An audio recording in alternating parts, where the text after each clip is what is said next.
Welcome to Remember 64. This week, we play the level again because Scyther wouldn't pop out when I threw 20 pester balls at him.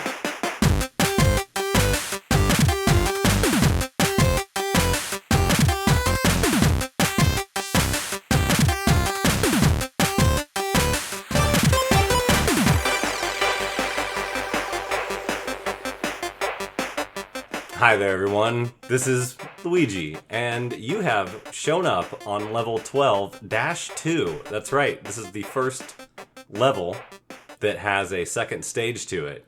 Hi, I will be your host this week.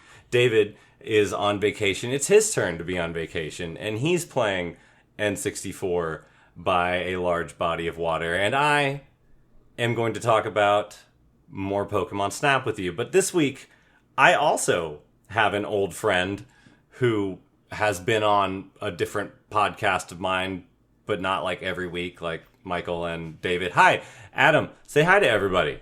What? You said this was an emergency? You told me to come over? Well, you said it was like urgent. You texted me in all caps. I believe the exact words I used were a poke emergency, and it's not my fault if autocorrect didn't know what that was. There's nothing wrong? No. I mean, other than I really wanted to talk about Pokemon Snap, and then I wasn't able to. I had to leave my wife and children to come here as fast as I could. Well, I mean, we're not going to like play video games. That's when that would be irresponsible. Right. That's when you've really, that's a real dereliction of duty at that point. Hi, Adam.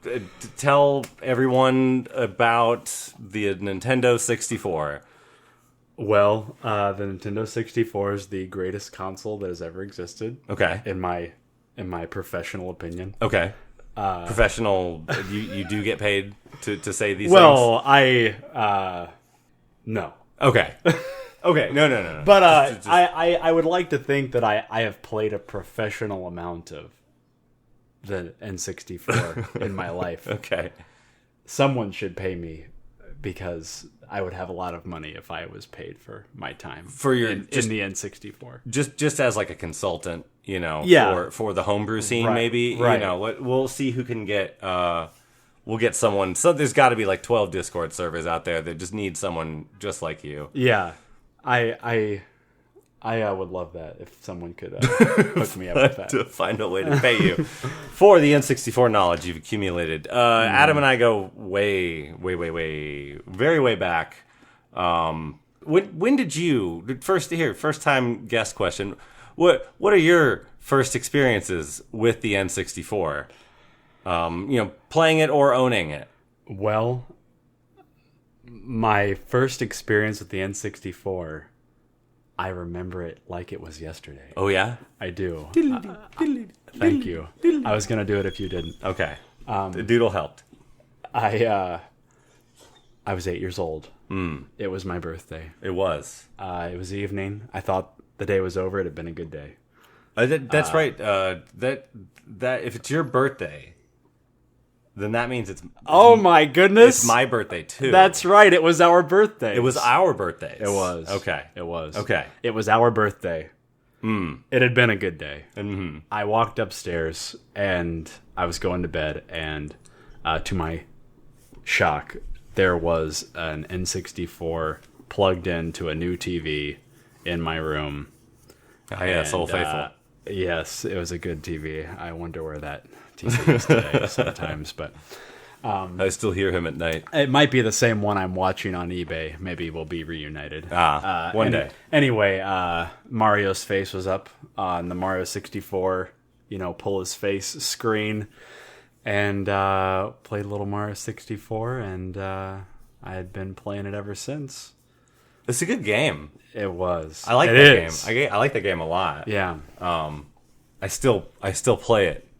Yeah. I still hear him at night. Absolutely. I'm into the 60. I'm into the my third maybe Mario 64 mod now. I just got into the whole mod scene, which is... I mean, like 2 or 3 years ago, you just got into it. I guess so. You know way more about it than I ever will. Yeah, Mario 64 Star Road was really great. That was the first one, and then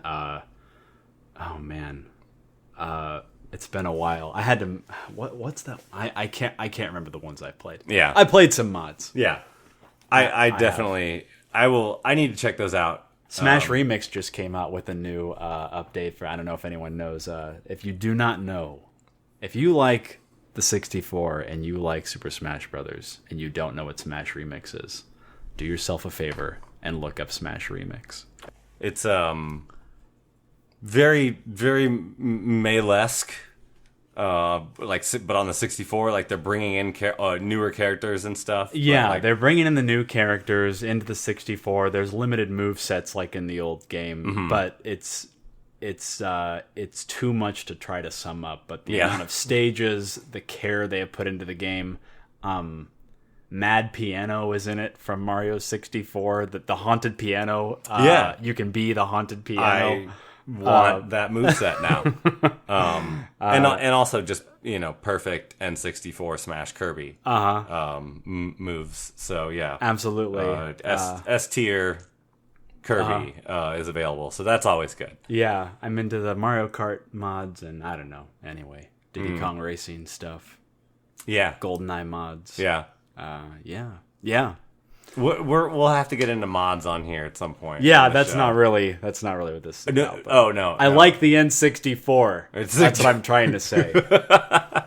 Yeah, I have a history of liking this system. Let's talk about Pokemon Snap. Okay, so I beat it for the first time, and I really played it for the first time. Now, I played it.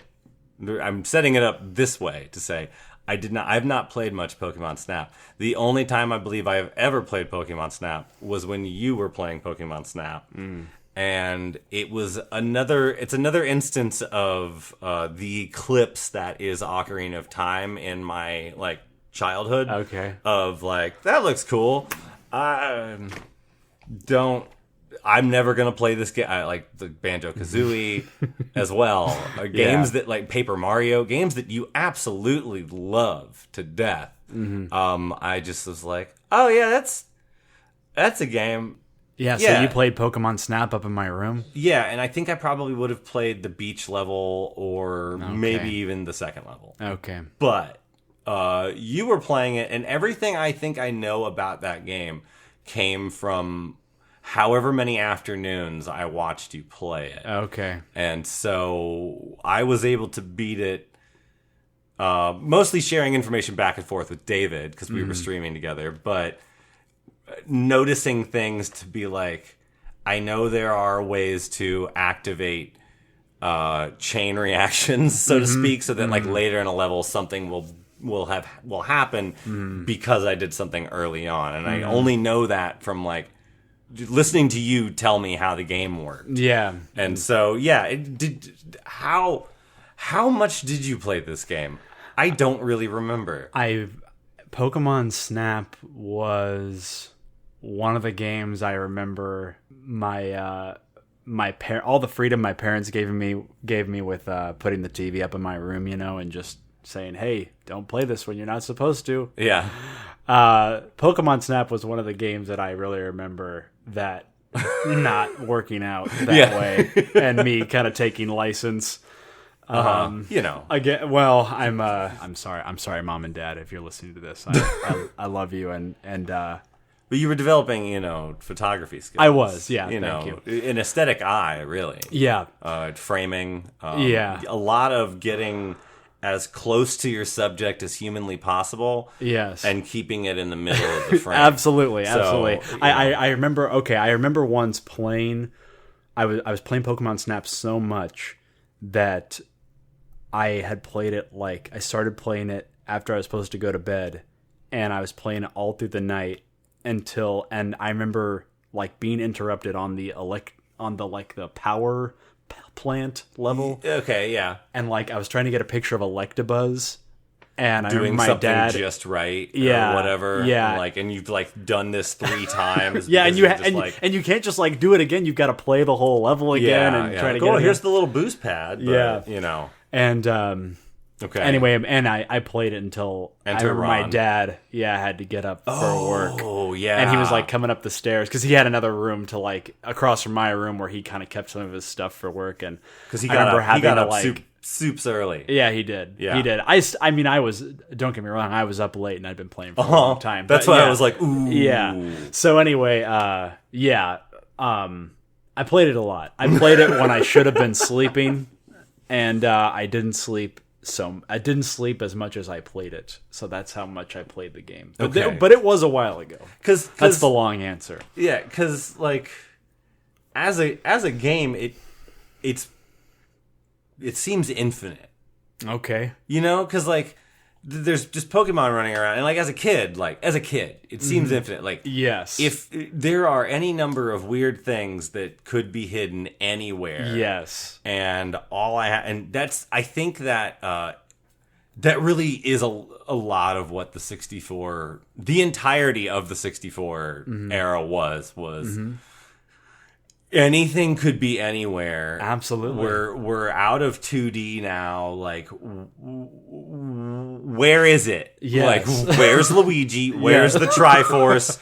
Where is it? Yes. I Absolutely. know. Stop folding out on me. Yes. I know it's in here somewhere. And, you know, and that was also compounded by how many secrets were in the Pokemon games. Right. Because all those weird stuff turned out to be true in the I mean, not all of it, but there was a lot of weird stuff hidden in the Pokemon games. Even if you hit the Squirtle and hit the Mankey, like the Mew level opens up or something. Yeah. Like no, it doesn't. Shut up.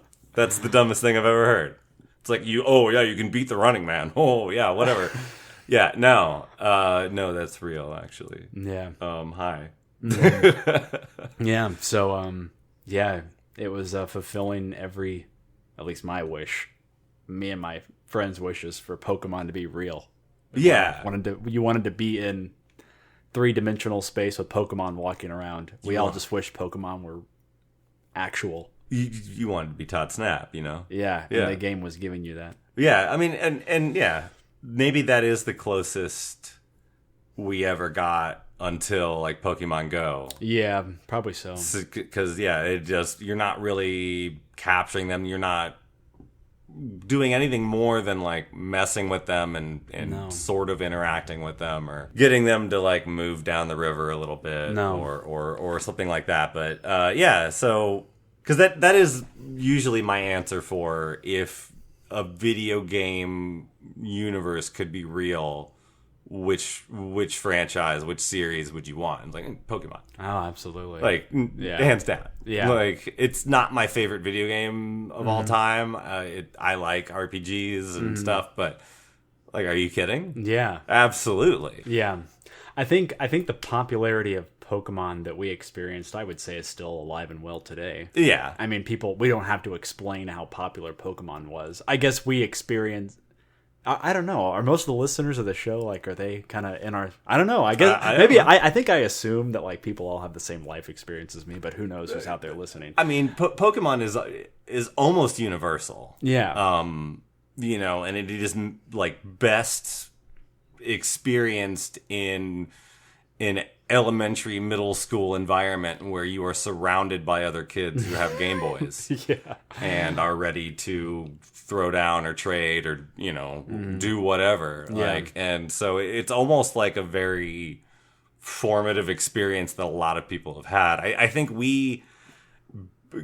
being in the first wave of it where the original 151 will never die. Like there will always be a massive appeal for those. And a lot of the early games and stuff will still kind of be impacted. Like everyone is going to want to play Gen 1 and drag on Gen 1 because Gen 1 is broken and hilarious ways. Like we're gonna get to Pokemon Stadium at some point, and they fix some of the weird stuff that Gen 1 had, but there's still some of it in there, and it's kind of funny. Like maybe our experience is a little unique because just for anyone this age, their experience is a little unique because they got to see how Pokemon exploded onto the scene, but Pokemon is still incredibly popular. Maybe we just where I'm going with this is that it's just wild that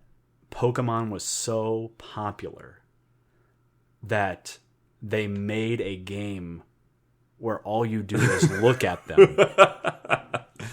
And people bought it. And it worked. I think David said it came out in the summer of 99, and it was the most rented video game or N64 video game for the entire year. And that's my copy was a Blockbuster copy. Yeah. Okay. Yeah. And I only bought the game later from a friend in middle school for like a quarter. Because like I need to get it for a quarter. No, yeah, that's the best deal ever. Yeah, Joel's younger brother.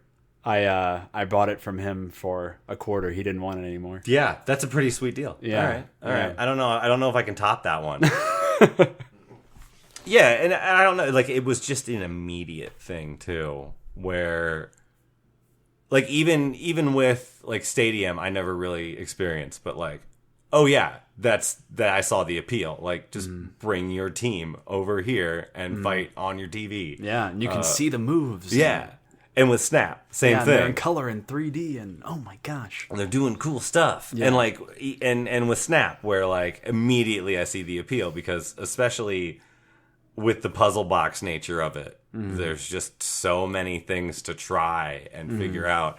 And like, I still kind of want to go back and find a few of the ones that like I knew there was something going on, but like I didn't know how to make it work. I was trying to shoot buckets into the Vileplume, you know, on the river level, and like before I got the flute, I didn't know what to do. I'm just like, maybe I gotta get it just like just Reggie Miller it just right and get it in there, and like it never worked, and I was like, oh, here's a flute. Okay. Yeah. Have you seen any YouTube videos of people like exploring the boundaries of the game, or I've going? I don't even know, what do you call that when you do that? I forget what's the like when you break the whatever. Out of bounds or OB. Yeah, I'm not trying to, I'm not trying to plug the you call it OB.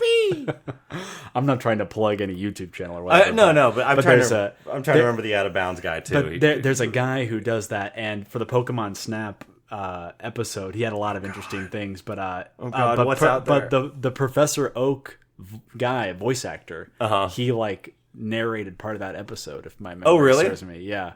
Wonderful. Yeah, you got to get Professor Oak to come in here and talk about Pokemon. I would love to talk to whoever that is. Yeah. And get him to say terribly inappropriate things. But that's what Pokemon Bridged is for. He's not. I guess he's not in the new one. Have you played the new one? I haven't. No, I haven't. I'm not opposed to it. I just haven't gotten around to it. Yeah. Too many 64 mods to try. I don't know if it has the like motion gyro control or something like that, but that was what everyone was thinking with like the Wii U, with the gamepad, that you could do something like why this would be perfect on Wii U. Oh, that would be. You should do that. And yeah. It probably actually they were right. But Wii U. Yeah, I haven't really played the new one either because I hadn't played the old one. So I usually like I'll watch when it. Like speed runs of it are on. I'll watch it sometimes, but it's a lot of staring at the sky so that you reduce lag. Oh, no way. And then rotating your camera just so that you are like on the best possible shot at the right time. That's so Take funny. the picture and then go back to looking at the sky again. And then later, once you get the apple, you have to go back through again. So it's looking at the sky until you only get the apple parts and stuff. Yeah. So it's a lot of, if you know the game, you'll probably know what's happening. But like, oh, there's Pikachu's on a surfboard. Oh, he's gone. Sort of thing. So, yeah. Now I'm kind of looking forward to actually watching one and kind of getting it. Yeah. But yeah. Yeah. There was one of the Pokemon card. They made Pokemon cards from like kids submitting their Pokemon Snap pictures. Did you really? know that? Yeah. Like they had some kind of contest where you could submit. I don't know how, but somehow you could submit your Pokemon Snap pictures to whoever would have been in charge of that, and they took the God knows who they took them, and they took the ones they liked and made them into Pokemon cards. Okay, you can still. I mean, you buy them used, obviously, okay, but I've run into some of them at card shows before. Been like, this is They're just cute. little Timmy's Yeah. Squirtle card. Okay. Yeah. Yeah, because David brought up these, like, postage stamp would be generous for the size of these stickers that, like, you could get printed off at Blockbuster. But yeah, like, you could just bring in your pictures and you could print off, like, he said they were these tiny, tiny little stickers. Of your Pokemon Snap photos? Yeah. No way. Or something like that. No. That's so cool. I didn't know that. Yeah, but I hadn't heard the Pokemon card one. Which almost just sounds like a website that, like, you just print your own. Yeah, you probably could now. Print your own damn card off. I want to say, like, the Pikachu one, like, isn't even that good. Like, the shot is kind of weird, but I mean, yeah. I don't know. Favorite level? The level where you're trying to get Magikarp to turn into the canyon, where you're trying to get Magikarp to turn into Gyarados. Okay. Like, that moment really sticks out to me playing the game, but I think my favorite level is the Rainbow Road level, where you're in space and where you're just hanging out with spoilers for Pokemon Snap 64. You're in space and you're like on a rainbow cruise and Mew shows up and it's like, oh my, you look like, do you know what I'm talking about? No, but you can't like it's just. Am I misremembering this? No. You're right. But it's just like, it's just you and Mew hanging out. You know? Was it only Mew? Yeah. It's just you and Mew. It's been so. I don't so think you can even take you're his just picture. on the what? I don't even think like because the camera like freaks out. Yeah. Oh, and then everyone thinks you're crazy when you go back and you say, "I saw Mew." And they're like, "That's wonderful." Yeah, sure. Stop patronizing me, Professor Oak. I saw Mew. Okay, settle down, Todd. We all just get Nurse Joy on the phone, please. I don't know. I guess that level that wasn't a level was pretty cool. I mean, it is pretty cool. The game was building up to it, and that's what the game was telling me I was supposed to be excited about, and that's what my. I mean, you beat the crap out of a Mankey and go hang out with Mew. You know? That was written somewhere in the eons, right? Mm-hmm. So, do you have a favorite level? I do. Oh, the weird cave with the Jigglypuffs. Yes. And I tried to get that. Yes. I tried. There were Grimers in there. Sad because Jigglypuff is being chased by coughing. The coughing. Oh, that was a bad, scary memory. It's true. It was pretty rough, dude. Don't worry about it. We got there though. Actually, I only got a duet. I think the other one sadly didn't make it. I don't know. Canyon's pretty good. Canyon's good. Because then you also you can get Dragonite to pop out of that whirlpool. You can get Starmie to pop out of that whirlpool. I think you can get Gyarados to pop out of that whirlpool. Yeah. I think Gyarados came out of the waterfall. Or the waterfall. Yeah. Right, okay. Maybe that's. I don't want to be pedantic. Maybe that's what you meant. No. It's true. They're different W water features, as it were.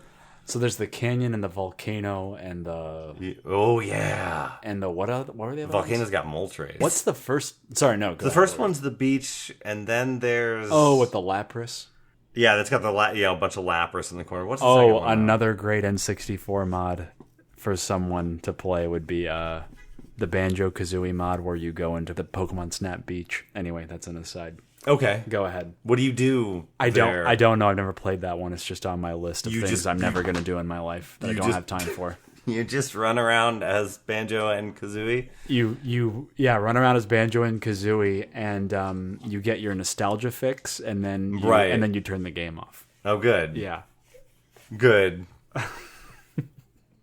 I'm into it. Yeah, me too. Are there mods for this? Are there mods for Pokemon Snap? I don't know. That's a good question. I imagine. What would it be? I mean, just new levels with just someone crafting puzzles. A whole new level. Yeah. I mean, that's like a whole new game. I guess you're still using the same. Yeah, you mentioned you wanted to talk about like how you actually beat the game. Like I can't remember. Because you progress based on points. Okay. And so I think other than the levels that are unlocked by doing the weird secret thing, everything is given to you by points. Like, so apple-shaped Pokemon food are offered to you after like 25,000 accumulated points. Okay. And so certain markers will trigger certain events. Okay. And the last one, I think, is 150,000. And Oak's like, wow, I feel something in my bones. And there's a muse somewhere. Oh, no, you have to, like, take a bunch of pictures, right? Remember the signs?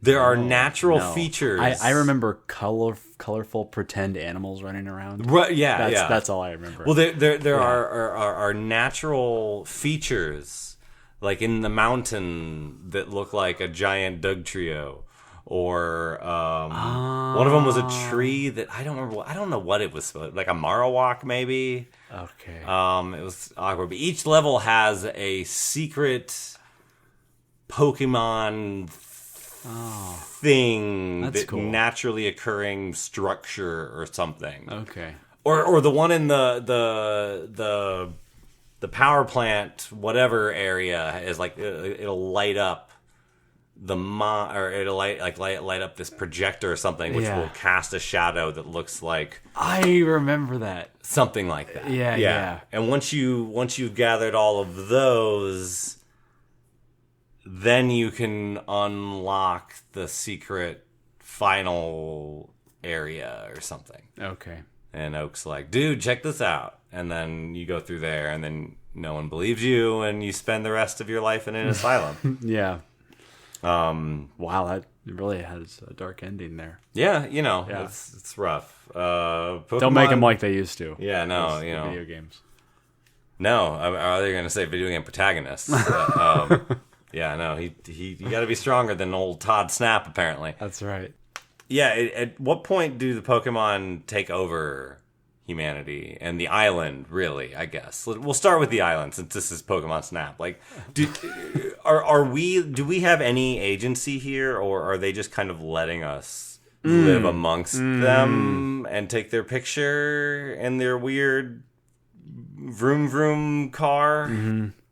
I think it's like it's a Bug's Life situation where we're kind of like the grasshoppers, and at any point the Pokemon could absolutely destroy us all. Okay, and we would be the Pokemon.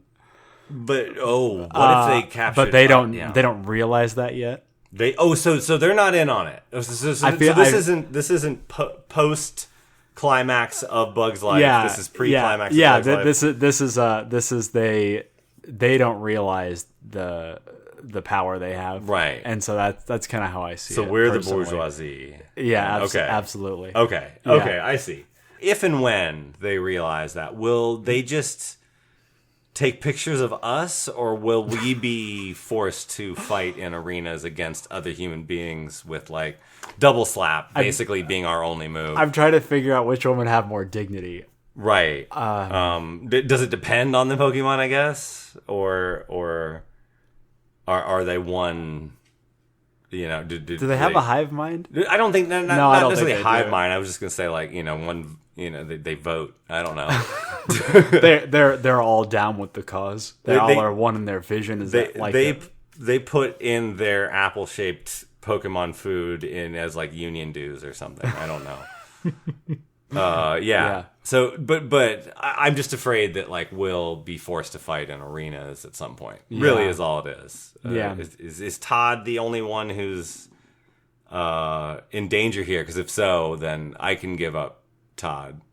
That's fine, I guess. He can be like one of the really terrible characters in Jurassic Park that gets eaten pretty quickly or something like that. Yeah. So, that's fine with me. Okay, we figured it out. So the Pokemon hopefully will just want to take our picture, and we'll give them Todd. Throw the occasional apple at us. Right, at us, of course. We'll get hit with... No, is it actually an apple? Is it an apple? Because it's an apple-shaped human food? I'm gonna say it's an apple. At that point, I'm gonna put my reputation on the line and say it's an apple. I'm gonna go ahead and say you're right on that one, and you can take that to the bank, and then juice it, I presume, and that's how you invest apples. Wow. Yeah. Hey, I really like Pokemon. Mm-hmm. I just don't play them. Anymore. And haven't. I think, Leaf Green, Yeah. 10 years after it came out, or 8 to 10 years after it came out was last time I played a Pokemon game. I think I'm in a similar boat. I did play X, and I did play Sun and Moon. That was interesting. Okay. Yeah, I heard those were fun. Yeah, they were fun. I most recently I played a randomizer, or I tried to do a Nuzlocke challenge while I did the randomizer, but I got about 5 minutes into that game before. In which one? It was Blue.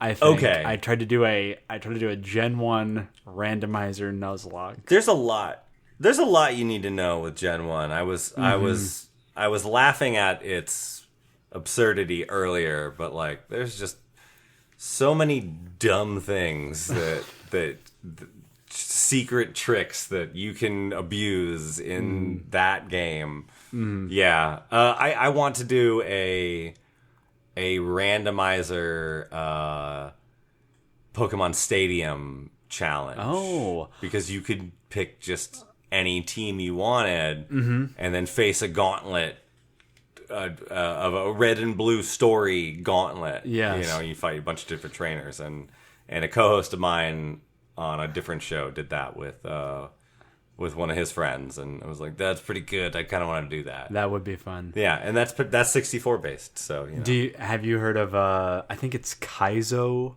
Pokemon Stadium. No. That's a 64 mod as well, but it's supposed to be like Pokemon Stadium. Okay. Hard mode, elite mode. Do they just tweak the AI? What I is think so. You'll have to look it up, but it's. I have played a little bit of that. Because does that and have you can choose any Pokemon you want to. Yeah. Does that have a story mode, or was that only Coliseum and like that single player? I don't think it has a story mode. Okay, no. so that's just a toy box for your transfer cart, your transfer pack. You could put a fiction together by the people you progressively face. Right. Yeah, but no, there's no story to my memory. Okay. Yeah.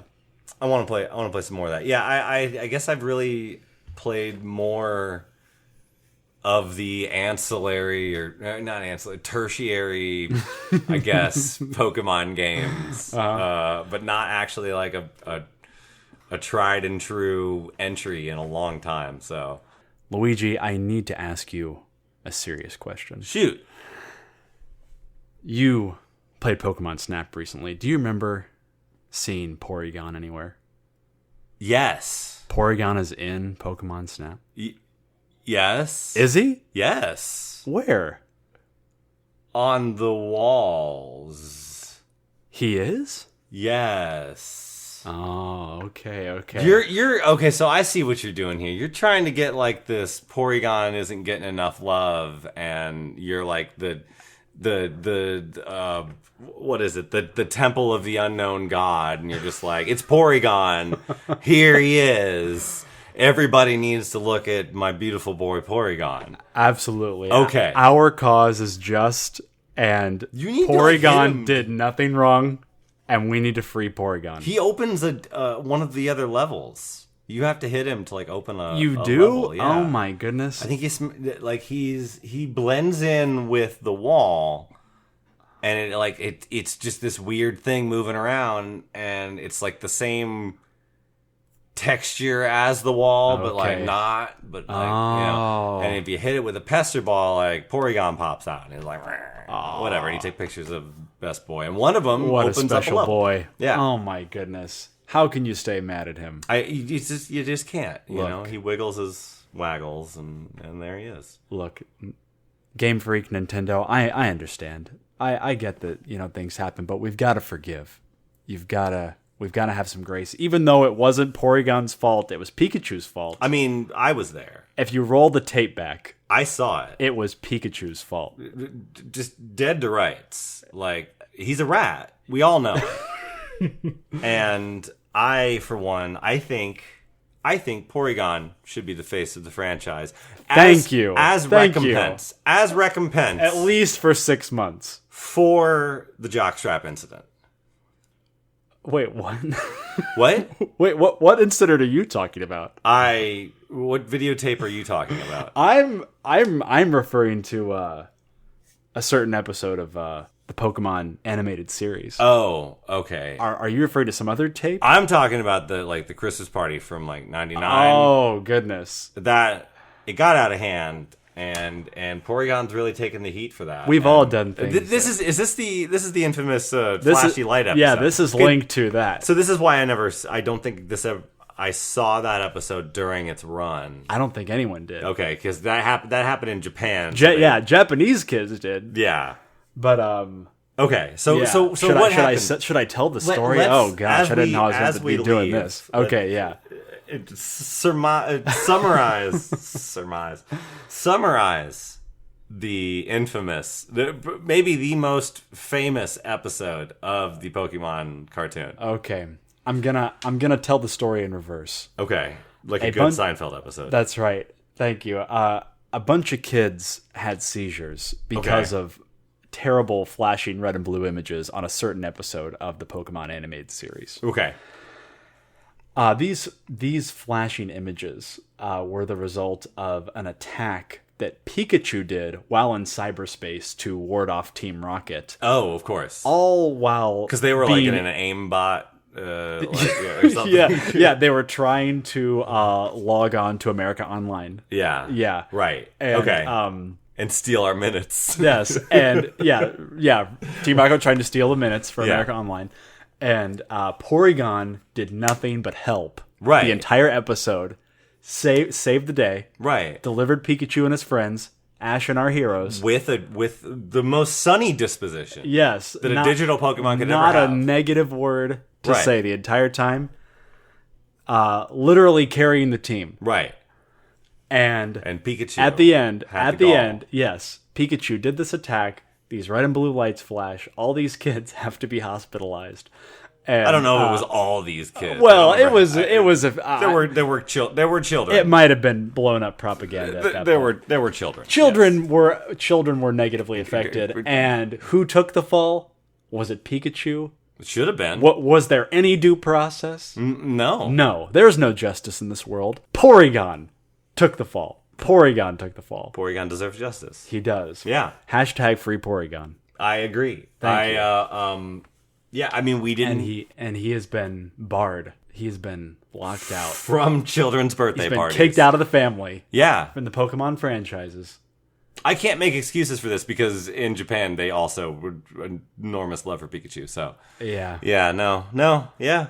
Look, I'm not saying we got to get revenge on Pikachu. I'm just saying... Okay. Can't Porygon come out of his shell, his cyber jail now? Yeah, I think so. Yeah, I think he's ready. I think we're ready for more Porygon. I'm ready, and not just Porygon 2. I think we're ready for a reboot. Yeah, the OG, as it were. Yeah. Yes.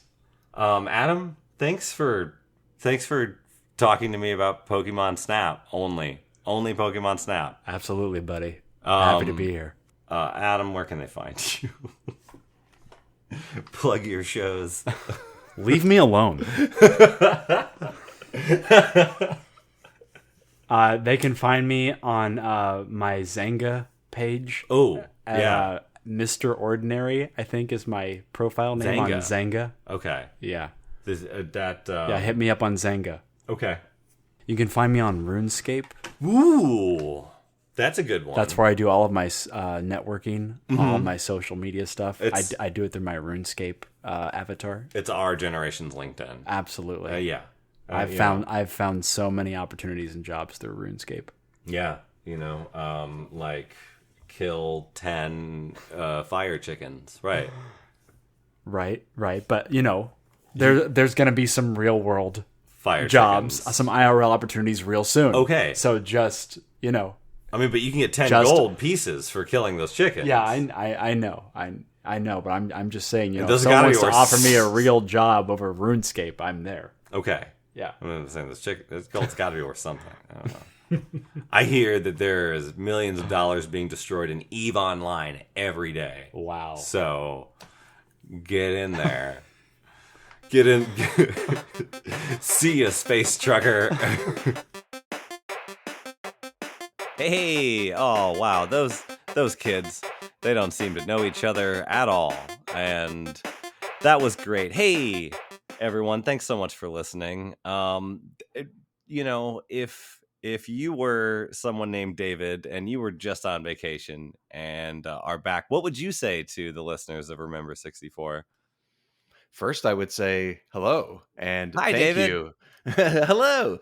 Thanks for stepping in, man. I think this is actually a Yeah. really cool idea. I think timing wise, it didn't work out just because life gets in the way and we didn't get to Yeah. do the episode together. But I think we did a live stream of the game from start to finish. I think we both surprised ourselves that we actually finished the whole thing within a few hours each. Like, wait a minute. Yeah, hold on. Wait, maybe we're speed Professor. running here. Yeah, Professor Oak's starting to talk about Mew. We might be getting somewhere. Yeah. So I thought, I think it's a great idea that that you had a chance to talk about it and talk about it with someone you have history with and someone who clearly really loves the console and the game and all of that stuff. So I think it's a great idea. I think this is something that we might do with other guests, even if we're both on the initial episode, we'll do a second level to Well, certain yeah, games. So it's there's other people that like certain games that may have been covered on the show before, and there's always the chance of doing a level such and such -2 or Exactly. whatever. Yeah, or a 90s expansion pack or something. I know they didn't really have expansion packs, so that was like for Diablo and everything. But yeah, similar idea. We could dream though. We on can our only little- dream that there'd on be our a little second buddy. cartridge. You could expand on Mario 64. Yeah, exactly. Sometimes there were games that were like we need to reissue a patch, but not many on the North American side for the 64. Yeah, very infrequent. So so thanks for jumping in and good stuff, man. I think it was awesome fun. episode, awesome listen. Hopefully people enjoy that we go back to a certain game, and then we're gonna go to if people are listening to this in order, level 13 will be a new game.